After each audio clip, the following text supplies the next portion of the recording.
નિફ્ટીની weekly એક્સપાયરના દિવસે બજારમાં વેચવાલી Nifty 5% વધુના ઘટાડા સાથે 25,500ના સ્તરની નજીક. બેંક નિફ્ટીમાં પણ 180 પોઈન્ટનો ઘટાડો. તો મિડ કેપ અને સ્મોલ કેપ ઇન્ડેક્સમાં આજે દબાણ. આજે સરકારી બેંક અને એનબીએફસીસમાં સૌથી વધુ વેચવાલી. બંને ઇન્ડેક્સ લગભગ 1% ઘટ્યા. સાથે કન્ઝ્યુમર ડ્યુરેબલ શેર્સમાં પણ દબાણ, પરંતુ અમુક પસંદગીના આઈટી, એફએમસીજી અને મેટલ શેર્સમાં તેજી. તો આજે ડિફેન્સ શેર્સમાં સૌથી વધુ તેજી. ઇન્ડેક્સમાં 1%ની મજબૂતી.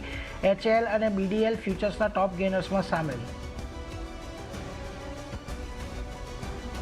પરિણામ બાદ બજાજ ફાઇનાન્સમાં આજે આવી મોટી નફા વસૂલી. 7%ના ઘટાડા સાથે બન્યો નિફ્ટીનો ટોપ લૂઝર. મેનેજમેન્ટના એયુએમ ગ્રોથ ગાઇડન્સ ઘટાડવાથી આવ્યો સ્ટોકમાં ઘટાડો. સાથે ગ્રોસ એનપીએ પણ વધવાની પડી અસર.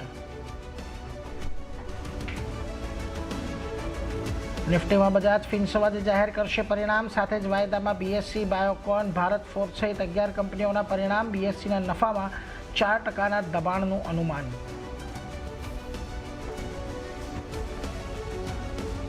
અને બ્રિટાનિયાના વાઇસ ચેરમેન અને એમડી વરુણ બેરીએ આપ્યું રાજીનામું. કાર્યકાળ પૂરો થવાના 4 વર્ષ પહેલાં છોડ્યું પદ. રક્ષિત હરગાવે 15 ડિસેમ્બરથી સંભાળશે એમડી અને સીઈઓનું પદ. હાલ કંપનીના સીએફઓ નટરાજન વેંકટ રમણને બનાવાયા વચગાળાના સીઈઓ.